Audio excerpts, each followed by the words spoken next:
Pour ne rien rater de nos programmes, n'oubliez pas de vous abonner à nos 2 chaînes YouTube, le Média TV et le Média 24/7, et d'activer la cloche.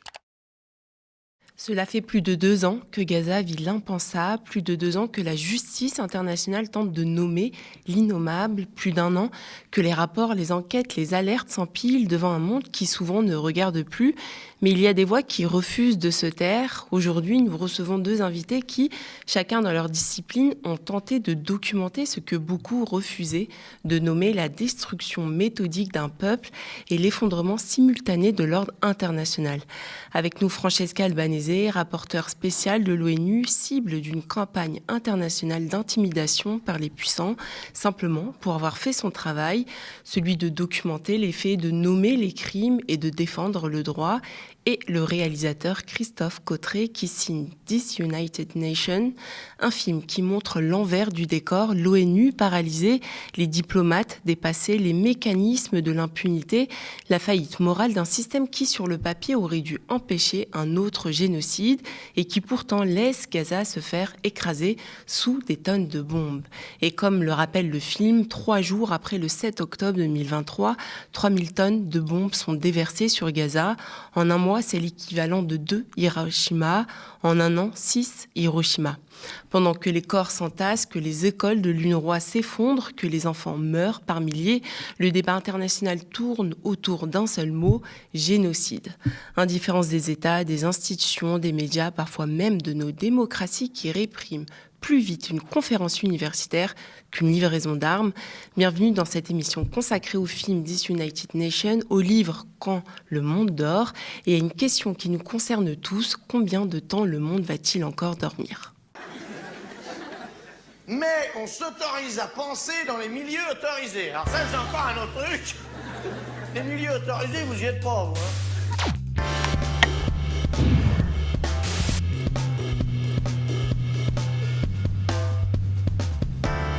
Bonjour Francesca. Bonjour. Bonjour Christophe, merci à vous Bonjour. d'être avec nous sur ce plateau. Je voulais qu'on commence peut-être avec vous, Francesca. Vous dites dans votre livre que l'empathie est le ciment de notre humanité. Comment est-ce qu'on enquête sur un génocide quand les institutions qui devraient protéger justement l'empathie semblent s'en être détachées ?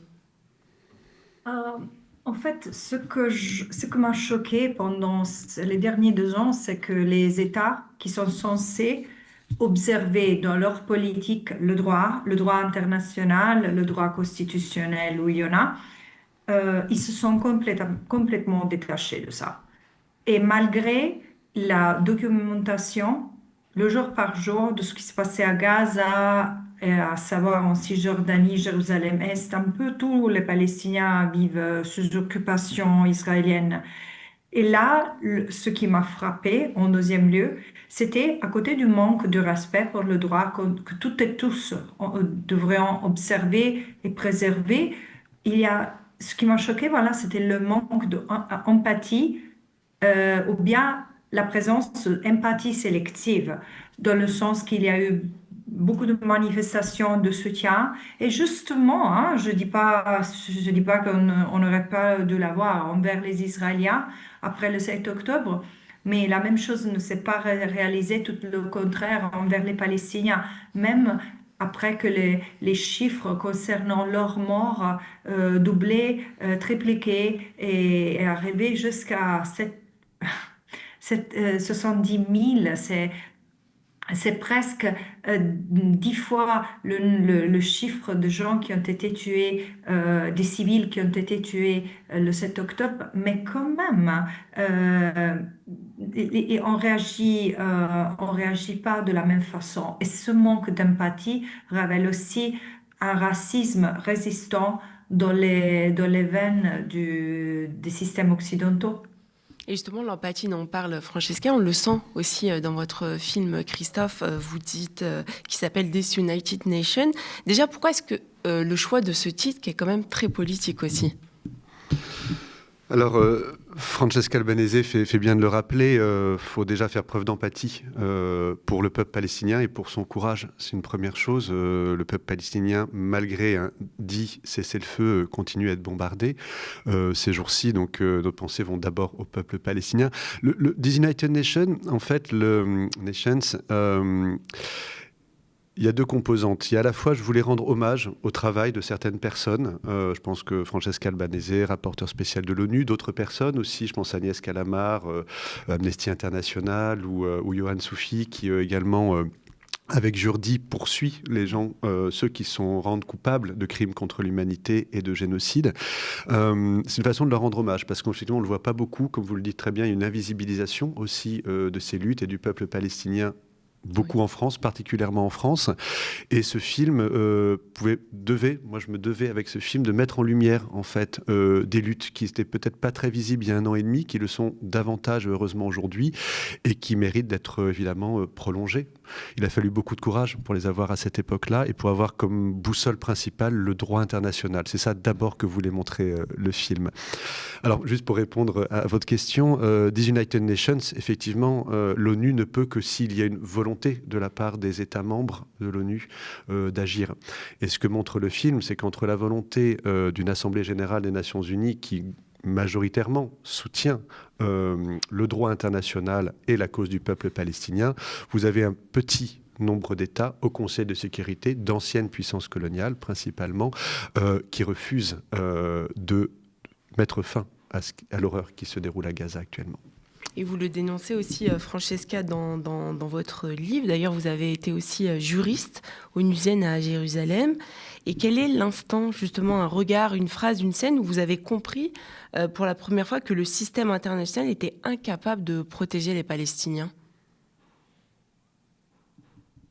Disons que c'est une prise de conscience qui a été progressive, dans le sens que si je me regarde en arrière, les Nations Unies ont été une partie prenante de la justice qui a marqué le peuple palestinien. Aujourd'hui, on se demande comment les Palestiniens peuvent continuer à avoir foi dans le système international, mais en connaissant le peuple palestinien, il est bien conscient que les Nations Unies font partie d'une injustice, parce que l'État d'Israël a été constitué, a été créé dans la terre qui jusqu'à 1948 était la Palestine historique, habitée par des Juifs, des chrétiens, des musulmans. Et c'était pas aux Nations Unies, en fait, de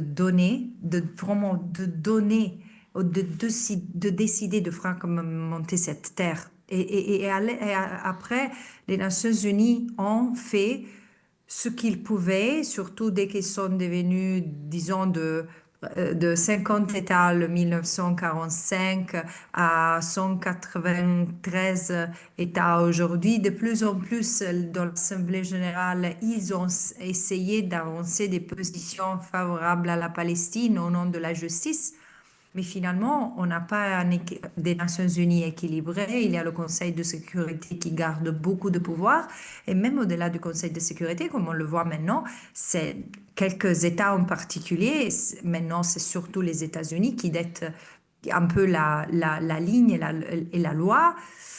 Et c'est pour ça qu'aujourd'hui, je me rends compte que c'est vraiment difficile de protéger les Palestiniens et tout peuple qui vit encore dans une situation d'oppression, à se libérer de l'oppression elle-même. On doit changer beaucoup de choses au niveau des États afin que les Nations Unies reprennent la capacité de respecter honnêtement et finalement la Charte des Nations Unies. Et justement, vous suivez Christophe Francesca comme un personnage, mais aussi un peu comme une conscience tout au long du film. Pourquoi avoir suivi spécifiquement Francesca Albanese ? Alors je vais peut-être revenir justement sur la jeunesse du film, parce que au départ, j'avais projet de faire un film sur l'ONU. C'est que peut encore l'ONU ? C'est une question qui se posait, d'ailleurs dans les médias, où on se posait dans un certain nombre de conflits, et évidemment avant le 7 octobre, y compris sur la Palestine, l'incapacité de régler un certain nombre de problèmes, la difficulté, même si donc l'ONU il y avait un paradoxe en fait, parce que je voulais montrer ce paradoxe. À la fois, l'ONU intervient et de manière assez efficace sur les questions humanitaires, on pense à l'UNRWA notamment, oui. Et en même temps la paralysie politique de l'ONU d'autre part. L'ONU est fondée sur ce paradoxe-là. Je voulais chercher. Quand vous faites un film sur l'ONU, ça devient très vite abstrait. Vous dites, vous allez faire un bouquin, mais quand vous voulez faire un film, il faut des images, il faut rendre les choses palpables, il faut donner chair à ces questions-là. C'est large, l'ONU. Il y a beaucoup d'agences, il y a beaucoup d'initiatives, il y a du maintien de la paix, il y a de l'humanitaire, il y a de la politique, il y a différentes choses. C'est à ce moment-là que j'ai eu la chance de rencontrer Francesca Albanese. Alors, on est à Tunis, on est quasiment voisins à Tunis, et donc j'ai eu l'occasion d'aller écouter Francesca une première fois, je pense au moment où elle venait de sortir son premier rapport qui qualifiait la situation à Gaza de génocide, d'acte de génocide. Donc on était au printemps 2024. Les propos tenus par Francesca Albanese me parlaient, et je me suis dit, en fait, elle va incarner non seulement la question de la lutte pour les droits du peuple palestinien à Gaza, et en Cisjordanie et à Jérusalem, mais bien au-delà, elle va aussi être la voix du droit international. Et c'est à ce moment-là où la position de Francesca, pour moi, redonnait corps à l'ONU. Voilà, quelque part. Donc même si Francesca est un ambassadeur indépendant, oui. Voilà, elle représente tout de même l'institution. Et montrer effectivement le paradoxe. C'est-à-dire qu'à la fois, la voix de Francesca Albanese porte, et en même temps, la voix politique de l'ONU n'a jamais si peu porté dans un conflit, malgré le fait que le secrétaire général de l'ONU s'implique lui-même et une parole qui lui aussi essaye de porter. Donc voilà, il y avait ce paradoxe, et Francesca, pour moi, semblait assez intéressant de pouvoir suivre l'évolution, en tout cas, de ce que sa parole allait pouvoir apporter. 1 an et demi plus tard, il y a eu un changement au niveau des opinions publiques. Il y a eu même aussi un changement dans certains pays par des élites politiques. Donc il y a aussi une certaine efficacité, malgré la surdité de certains pays. Francesca Albanese le rappelait, des États-Unis, de certains autres pays européens et bien sûr du gouvernement israélien. Mais ça a donné corps un petit peu comme ça à l'ONU. Donc il y a une première partie dans le film, alors je ne vais pas le spoiler, mais il y a une première partie dans le film où on suit Francesca Albanese en Europe et un petit peu partout dans le monde. La deuxième partie qui se situe là, pour le coup, en Cisjordanie, on traverse la Méditerranée et on découvre sur place les éléments du rapport de Francesca Albanese. Et justement, votre film pose une question terrifiante. L'ONU peut-elle mourir? Est-ce que vous avez trouvé votre réponse? Oui, alors là non plus, je vais pas spoiler le film, mais alors, est-ce qu'elle peut mourir? À quoi sert-elle encore? Effectivement, donc c'est mieux que rien. Mais effectivement, comment contraindre les États à jouer le jeu? Comment contraindre le Conseil de sécurité à jouer le jeu? Est-ce qu'il y a encore à avoir un Conseil de sécurité? Ce sont des questions qui sont sur la table. Mais avoir une ONU sans volonté des États derrière, comment s'articule à la fois je ne vais pas être trop technique, mais comment on peut articuler du multilatéralisme qui soit efficace? Pour Gaza, certes, mais aussi pour l'Ukraine, mais aussi pour le Soudan, pour d'autres conflits qui sont en cours. Et d'un autre côté, une surreprésentation des États à l'ONU. Comment ça s'articule? Et la question reste béante à cet endroit-là. Et Francesca, vous dites dans le film, je cite, c'est rassurant, il y a des gens qui disent la même chose, je ne suis pas folle.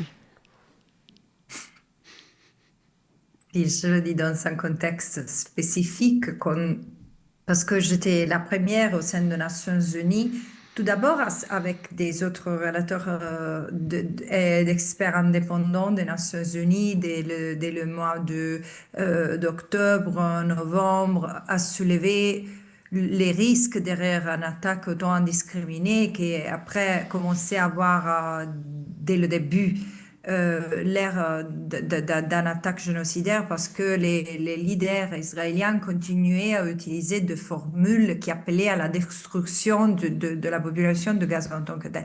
Mais de toutes les façons, j'étais la première à produire au sein des Nations Unies une analyse articulée et assez mécanique en fait de ce qui s'est passé pendant les premiers 4-5 mois d'attaque israélienne contre Gaza en l'appelant l'anatomie d'un génocide.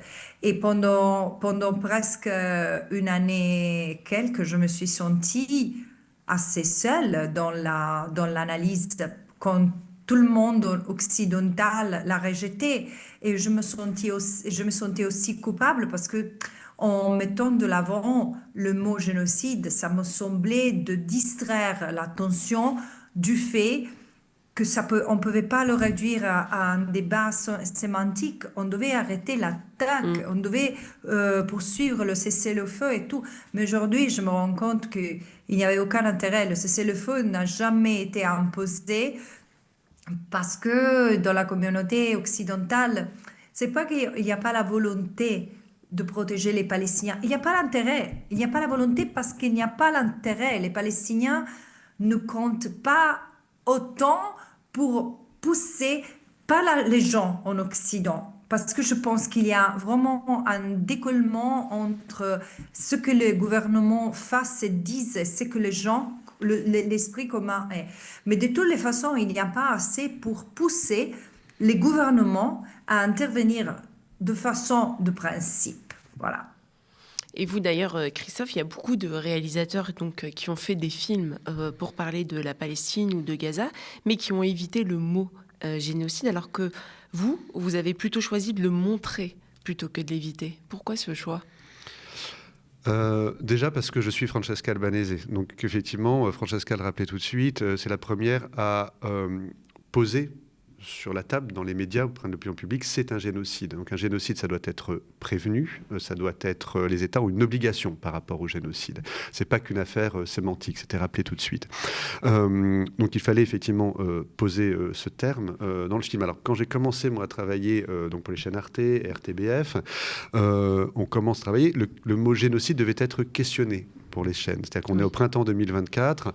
Donc, est-ce que c'est un génocide, pas un génocide ? Est-ce qu'il y a une intentionnalité ? Est-ce que c'est aux historiens d'en décider ? Est-ce que c'est aux juristes ? Plutôt aux juristes. La CIJ, la Cour internationale de justice, s'est emparée de cette question-là. Au printemps 2024, il n'y a pas eu encore les mandats d'arrêt émis par la Cour pénale internationale à ce moment. Donc il faut questionner le terme de génocide. Finalement, première question qu'on se pose, y compris dans l'écriture du film au début, c'est est-ce que Francesca Albanese, rapporteur spécial de l'ONU pour les territoires palestiniens occupés, a raison en fait. Et donc là, moi, je commence, non pas sous forme d'enquête, mais je commence à essayer de réunir des éléments, déjà écouter Francesca Albanese et aussi réunir des éléments. 1 an et demi plus tard, il n'y a plus de doute. Et en fait, cette question ne s'est même pas posée au sein d'Arte, par exemple, au sein des autres chaînes ou des productions. Ça ne s'est même pas posé pour le réalisateur que je suis. Il y avait l'évidence de l'intentionnalité, toutes les preuves. Et là, Amos Goldberg, historien israélien, le rappelle dans le film. Jamais ça n'était aussi évident. La question en Europe, c'est que génocide égale Shoah. Et il faut sortir de cette logique-là auprès de l'opinion publique. C'est-à-dire qu'il y a une spécificité de l'Holocauste, il y a une spécificité de la Shoah qu'il faut reconnaître. Mais un génocide, c'est le Rwanda. Un génocide, c'est ce qui s'est passé à Sarajevo. Un génocide, c'est ce qui s'est passé pour les Rohingyas. Donc, quelles sont les structures de ces génocides ? Comment ils sont annoncés ? Quelles sont les étapes qui sont suivies ? Comment réagissent les autorités qui commettent elles-mêmes le génocide ? Effectivement, c'était assez évident sur Gaza. Et d'ailleurs, Francesca, vous parlez d'un génocide algorithmique, c'est-à-dire dossier, liste, bombardement, autorisation, calories même mesurées. Comment aujourd'hui un génocide peut-il être aussi bureaucratique ? Je pense que tout génocide a un niveau de bureaucratie, surtout dans des pays qui se présentent ou se pensent à soi-même comme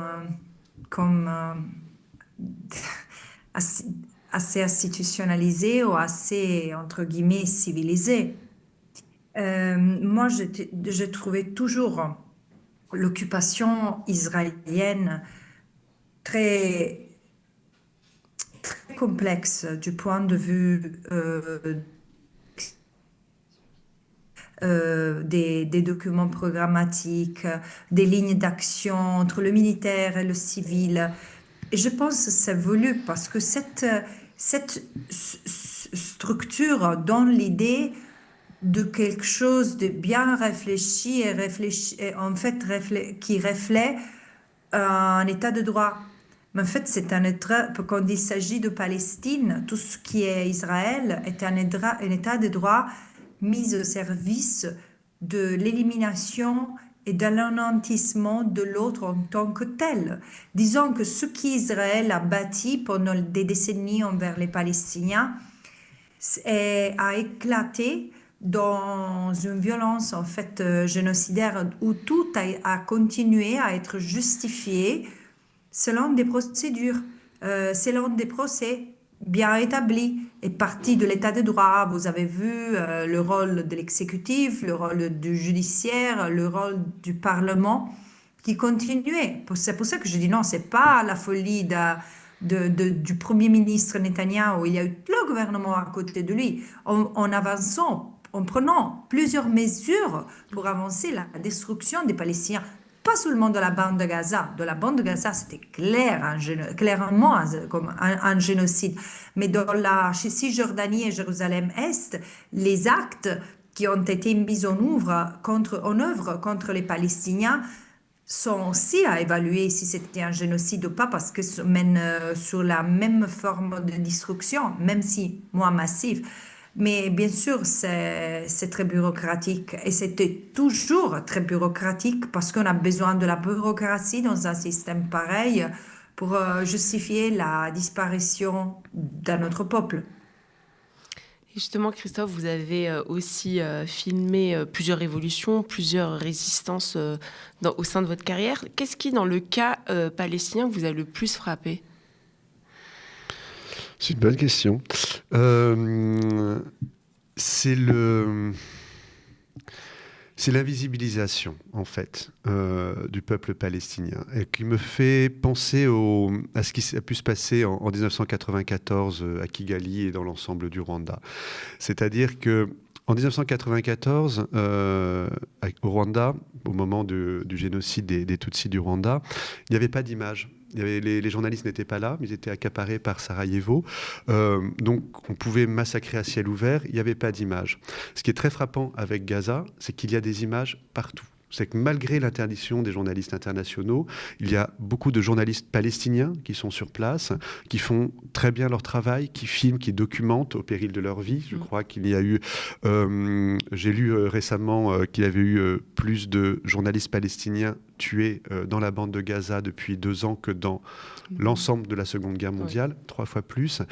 C'est des chiffres qui nous interpellent. Il n'y a jamais eu autant de journalistes tués sur un terrain de conflit. Malgré ça, les journalistes palestiniens font preuve d'un courage qui dépasse l'imagination. C'est-à-dire qu'ils arrivent à nous documenter au quotidien ce génocide.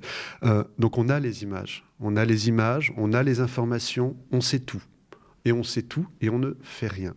C'est ça qui est vraiment, je pense, qu'il y a une spécificité qui crée de l'indignation. Alors pas seulement dans le monde arabe, pas seulement en Palestine, pas seulement dans les pays du Sud, dans le Sud global, mais partout. On voit comment réagit aujourd'hui la population en Belgique, en Grande-Bretagne, en Italie. Ça s'est réveillé récemment. On aimerait qu'il y ait autant de mobilisation en France, mais ça crée une indignation. Et ça crée, moi aussi, en tant que réalisateur, citoyen et aussi réalisateur, ça crée une indignation particulière qu'on n'a pas vue, parce qu'il y a des images. Voilà, c'est ça, c'est le fait qu'il y ait des images et qu'on ne fasse rien qui crée vraiment une singularité dans ce conflit.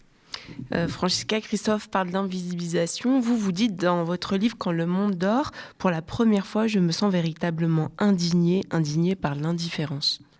Oui, bien sûr. Ça, c'est à l'aube de la présentation de mon rapport portant sur... C'était mon 5e rapport portant sur... C'était le 2e rapport sur le génocide. Et mon 5e rapport en tant que réalisatrice spéciale, je disais au bout d'une année, le mois d'octobre 2024, quand même, c'est bien la différence de ces pays qui permet la continuation du génocide.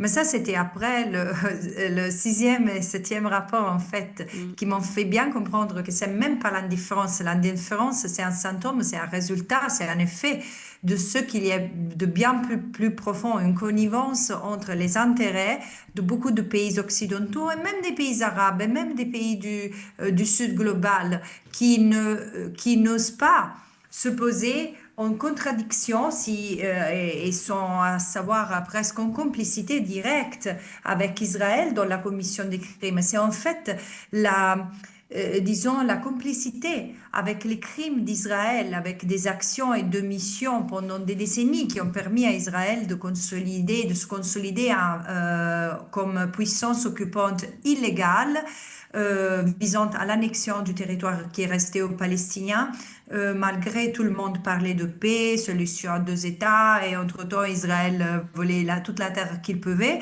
C'était ces États, cette complicité qui a permis à Israël de cristalliser son système d'apartheid et après de devenir d'arriver à commettre un génocide. Les États membres, et je n'ai listé, je n'ai enquêté presque plus que 60, ont toutes commis quelques actions, ont été responsables pour des omissions qui ont permis à Israël de devenir ce qu'elle est devenue. Et il y a, et ça c'est le deuxième élément, qui est connecté au premier, on fait partie d'un système économique financier dont Israël est, avec les États-Unis, un élément très important et presque incontournable.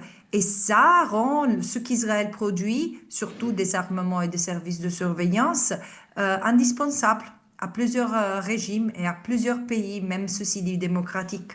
Et ce sont les profits et le commerce avec Israël qui reste un des éléments qu'on ne peut pas oublier de ce soutien au génocide.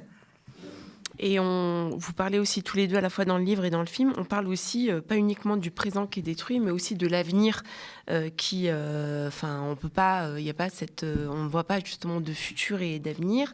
Dans le livre de Francesca, c'est avec un des chapitres aussi, je trouve, les plus forts, où on parle de Hind Rajab qui a 6 ans. Vous, Christophe, dans votre film, on voit aussi ces enfants palestiniens qui témoignent dans votre film.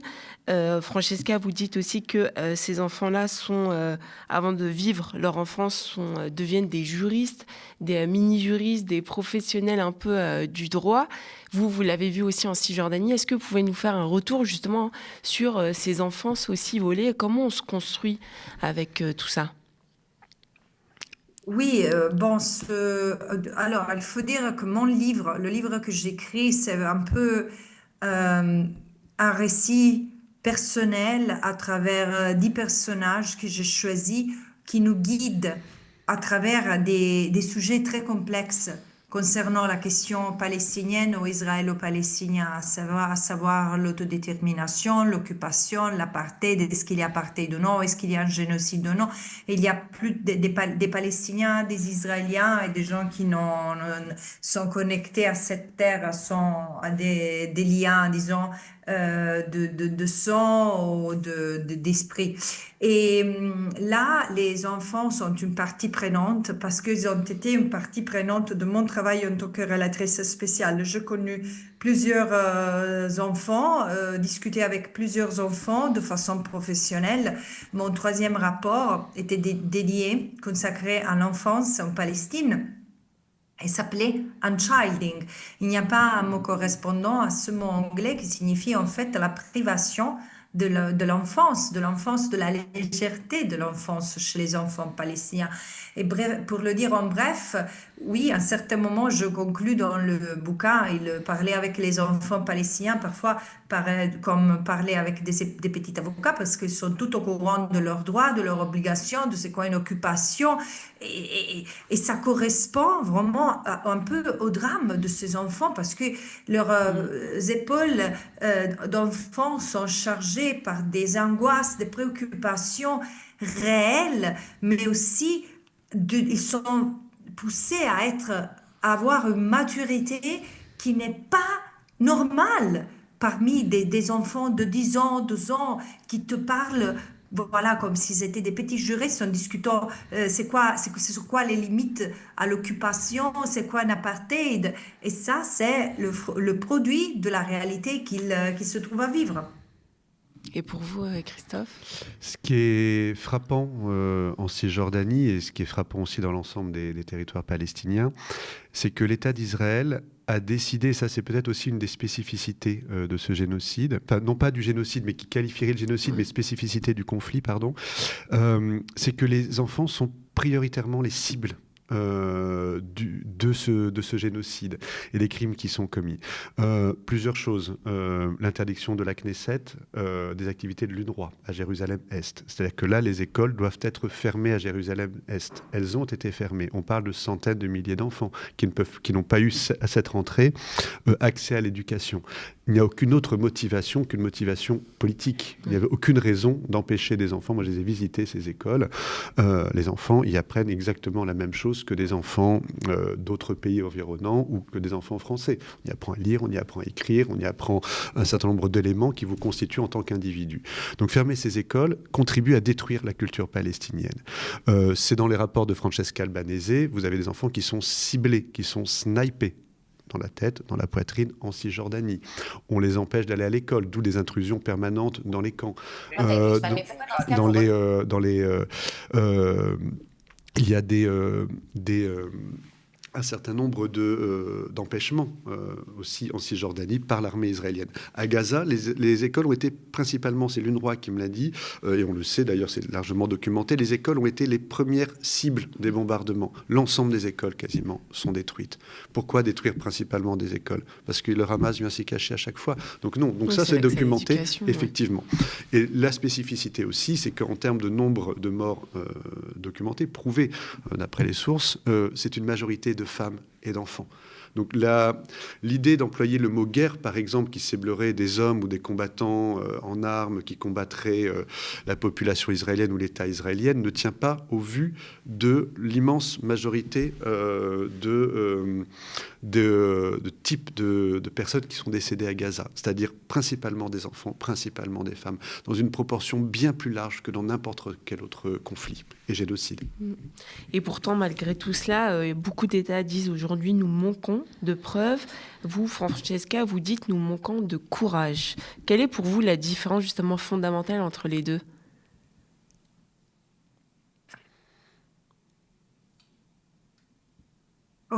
Ça c'est une question difficile parce que, en fait, pour moi, les obligations que les États ont ne concernent même pas du courage, concernent le fait que ce sont des obligations. La loi et le respect des lois, ça fait partie de notre contrat social. Au niveau national comme au niveau international, ça c'est le cœur du modèle occidental. Le cœur du modèle occidental, c'est la démocratie. Mais la démocratie n'est pas faite seulement de procédures, mais de substance, de respect, de droits de tous et toutes, dès qu'ils sont reconnus par les traités ou par les constitutions. Et maintenant, c'est aussi choquant de voir qui c'est pointé comme un acte de courage, répondre à la justice comme un impératif catégorique. Mais pour moi, c'est la règle, ce sont les règles basiques, ce sont les traits minimaux qu'un quelqu'un qui s'occupe de politique, n'importe qui au service de l'État devrait exhiber, vous voyez. Et bien sûr, devant un génocide, j'ai toujours dit, c'est question de courage, pas d'intelligence. Mais à la fois, malgré, je le dis, je me demande aussi si on est devenu trop minimaliste dans ce qu'on s'attend et dans ce qu'on demande aux représentants politiques qui sont au pouvoir dans les soucis dites démocratie. Et dans votre film, Christophe, Francesca dit « Il y a une rage qui ressort, c'est inhumain de ne pas ressentir cela ». Est-ce que vous avez justement ressenti cette rage avant, pendant ou peut-être après le film ? Non. Après, oui, très certainement. Mais en fait, je vais vous faire une fausse réponse. C'est-à-dire qu'il y a, forcément, il y a une rage. Évidemment, on est face, on en parlait effectivement, à une opinion qui ne réagit pas, des États qui ne respectent pas le droit international comme ils le devraient. Donc effectivement, moi, je ne fais pas de rage, je ne suis pas palestinien, je n'ai pas perdu de proches dans cette affaire. Mais en tant que citoyen observateur, un minimum conscient de ce qui se passe, évidemment, ça crée une très très forte indignation. Ceci étant dit, moi j'ai refusé, alors contrairement peut-être à d'autres films que j'ai pu faire avant, j'ai refusé de voir des images d'enfants morts, de destruction, de bombardements. C'est-à-dire que j'ai lu, j'ai mis à distance les images. Et je les avais. On n'en voit pas dans votre film aussi. On en voit très peu, j'ai pas voulu, j'en ai un. Donc voilà, j'ai des heures et des heures de rush filmées par des journalistes, par des humanitaires sur place. On a toute la documentation. J'en ai montré quelques-unes, mais je n'ai pas envie d'entrer dans une...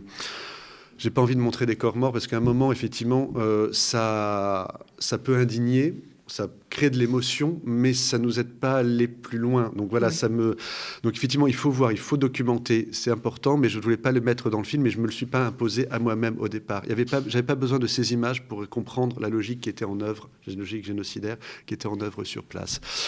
Par contre, je les ai vus après, une fois que j'avais terminé le film. Je voulais pas que ça puisse influencer mon regard dans le film. Je les ai regardés après.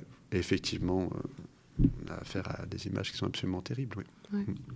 Et justement, dans vos deux œuvres, vous dites que la Palestine est un peu un test pour l'humanité.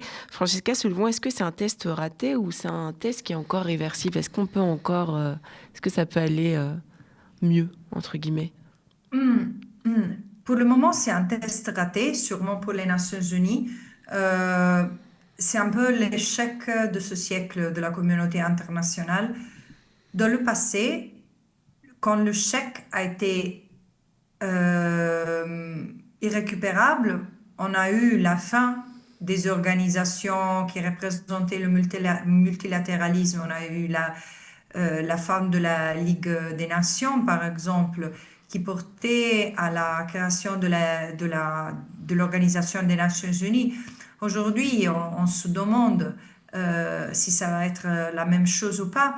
J'espère, c'est-à-dire pour moi, il n'y a pas une alternative au multilatéralisme d'une façon ou de l'autre, mais ça doit être un multilatéralisme qui reflète l'égalité, la liberté, le respect de toutes et tous, des peuples, en fait, idéalement, au-delà des États. On n'est pas encore là, on n'est même pas au niveau du respect de l'égalité des États. Alors je dis que jusqu'à ce moment, les Nations Unies, dans les derniers 2 ans, se sont montrées au clair pour l'échec. Mais c'est récupérable. Mais ça dépend, c'est-à-dire il y a un défi maintenant chez les gens. On voit des grèves, on voit des procès de rage qui devient une transformation. Il y a encore un grand point d'interrogation. Est-ce qu'on est en train de bouger vers la formation d'une nouvelle volonté politique qui vient plus du bas et qui est en mesure de révolter un peu la table dans l'esprit de Pablo Neruda, ou bien on va...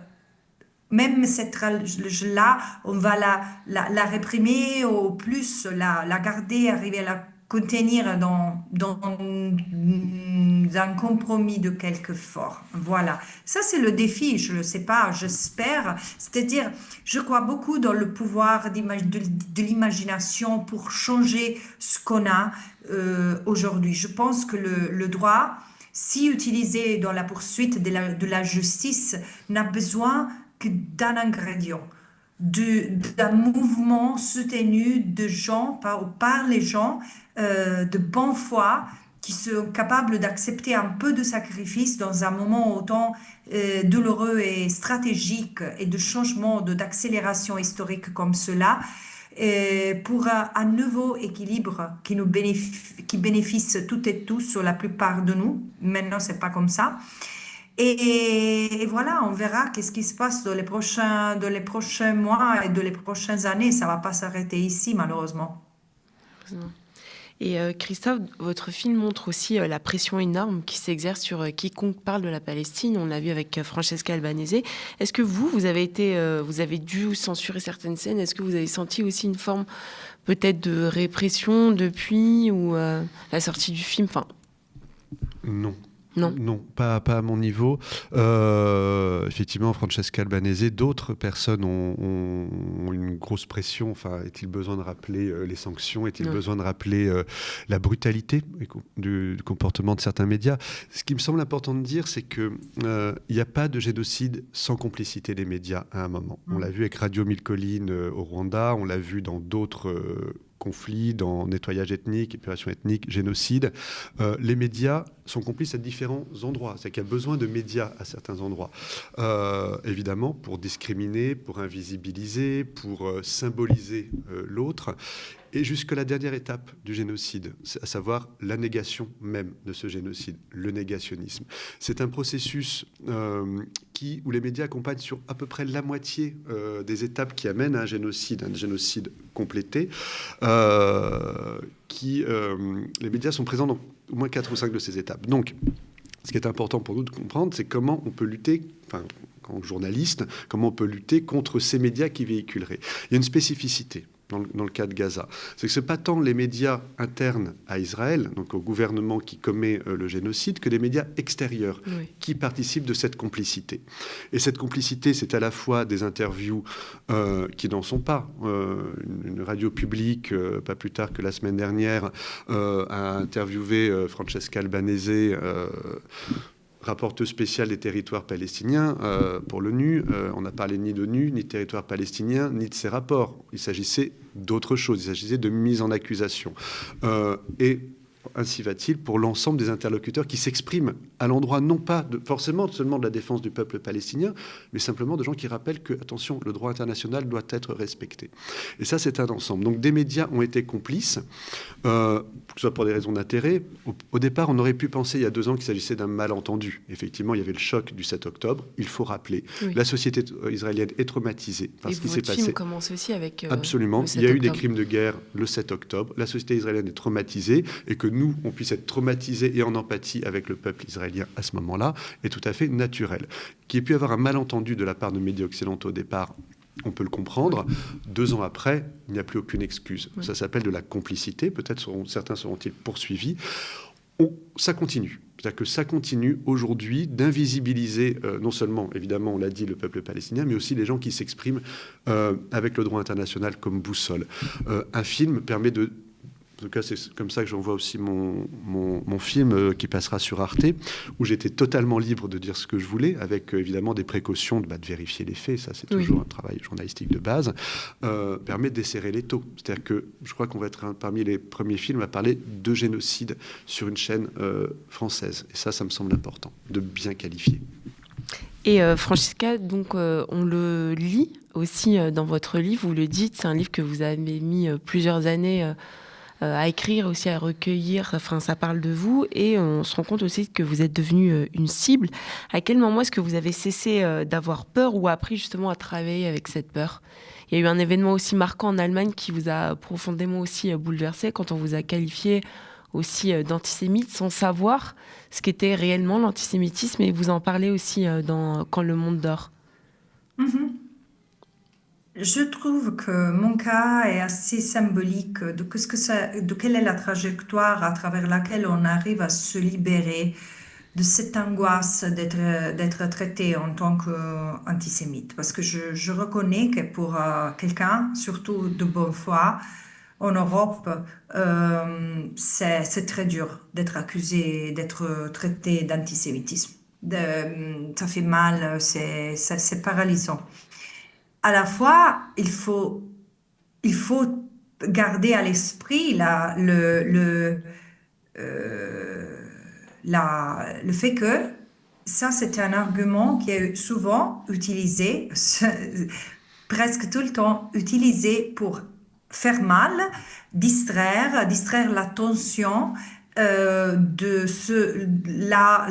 là où elle devrait être, c'est-à-dire la question palestinienne et les violations qu'Israël commet envers les Palestiniens, mais aussi pour silencer. Parce qu'exactement, c'est en s'appuyant à son effet effrayant sur la psychologie de qui a attaqué que, disons, ceux qui attaquent veulent produire un effet. Et c'est cela de silencer. Mais à la fois, il faut se rappeler de ce qu'on fait. Moi, bien sûr, je suis une critique de l'État d'Israël, mais pas pour ce que l'État d'Israël est, ou pour la religion qu'il professe, mais pour ce qu'Israël fait, pour ses pratiques, pour ce manque de conformité au droit international. Et je le fais en tant que relatrice spéciale de la Palestine sur le territoire palestinien occupé par Israël depuis presque 60 ans. Et là, petit à petit, je me suis fait force et j'ai dit, il faut se souvenir de ce qu'est l'antisémitisme et en fait l'instrumentalisation de ce qui est l'antisémitisme est dangereux soit pour les juifs, soit pour les non-juifs, à savoir surtout les autres populations sémites qu'en Europe sont discriminées sans même pas s'en rendre plus compte que c'est envers eux aussi une forme d'antisémitisme. Mais tout racisme est encore très enraciné en Europe envers les autres. Et aujourd'hui, apparemment, contre les Juifs, un peu moins, mais moi je le sens encore très fort, l'antisémitisme en Europe ou en Occident. Seulement, il est caché. Il est caché pour ne pas déranger, ou au contraire, pour bien utiliser, disons, la protection d'Israël pour continuer à professer les idéologies de droite extrême qui alimentent l'antisémitisme. Justement, vous le dites aussi dans le livre, et vous l'avez dit aussi lors de notre échange, peu importe que l'on soit journaliste, boulanger ou avocat, ce qui compte, ce n'est pas ce que l'on fait, mais comment on le fait et comment on se tient au monde. On le voit aussi dans votre film, en tant que réalisateur, vous avez voulu partager. Peut-être pour nos téléspectateurs qui n'ont pas lu votre livre, Francesca Albanese, et qui n'ont pas encore vu votre livre, Christophe, qu'est-ce que vous avez envie que les gens retiennent de votre film d'abord, Christophe ? Alors déjà, il faut vraiment lire le livre de Francesca Albanese. Alors, je pense qu'il y a beaucoup de convaincus qui vont le lire, mais c'est très intéressant. Francesca arrive vraiment dans ce livre à articuler à la fois une pensée politique, une pensée juridique très importante sur le droit international, reliée à son expérience personnelle. Moi, je l'ai lu d'une traite. C'est absolument... Voilà, ça se lit très facilement, c'est très agréable. Déjà, bravo à Francesca Albanese pour ce livre. Et non, dans mon film, il y a une chose, c'est qu'en fait, il ne s'agit pas de réduire un problème qui est extrêmement complexe, mais le droit international tel qu'il s'est fondé depuis la Seconde Guerre mondiale doit rester notre seule et unique boussole. C'est ça le message qu'on doit rester. Il ne s'agit pas... Moi, je ne veux même pas entrer dans des questions politiques. Je ne suis pas israélien, je ne suis pas palestinien, je peux avoir un avis là-dessus, mais effectivement, mon avis compte comme celui d'un boulanger, de n'importe quelle personne qui se concentre là-dessus. Par contre, un film peut avoir faire passer un message. Et mon message, c'est appliquons le droit international. Il y a tout dedans. Ce qu'on reproche, c'est de ne pas l'appliquer. Pourquoi on ne l'applique encore pas ? Alors effectivement, des intérêts, etc. C'est ce qu'on découvre dans le film. Oui. Merci Christophe. Et un dernier mot à Francesca Albanese. Qu'est-ce que vous voulez qu'on retienne de votre livre ? C'est un peu ce que Christophe Cotterêt a dit, c'est appliquons le droit international en respectant la liberté et la dignité de tout le monde, parce que jusqu'à présent, on ne l'a pas fait. On a, pour ce qui concerne la Palestine, on a permis à un système apartheid de se consolider comme reflet d'une forme d'orientalisme, qui est un mot élégant pour dire d'ailleurs racisme, qu'on n'arrive pas à dépasser. Merci beaucoup Francesca Albanese. Je rappelle, votre livre s'appelle Quand le monde dort. Et merci Christophe Cotterêt. Je rappelle que votre film, qui sortira bientôt sur Arte, Disunited Nation, le 9 décembre prochain sur Arte. Merci à vous de nous avoir regardés. Merci. Et n'hésitez pas à nous soutenir sur tntdesindés.fr et à suivre nos émissions sur notre chaîne YouTube, mais aussi sur notre deuxième chaîne YouTube, Le Média 24/7. À très vite. Bonne fin de journée.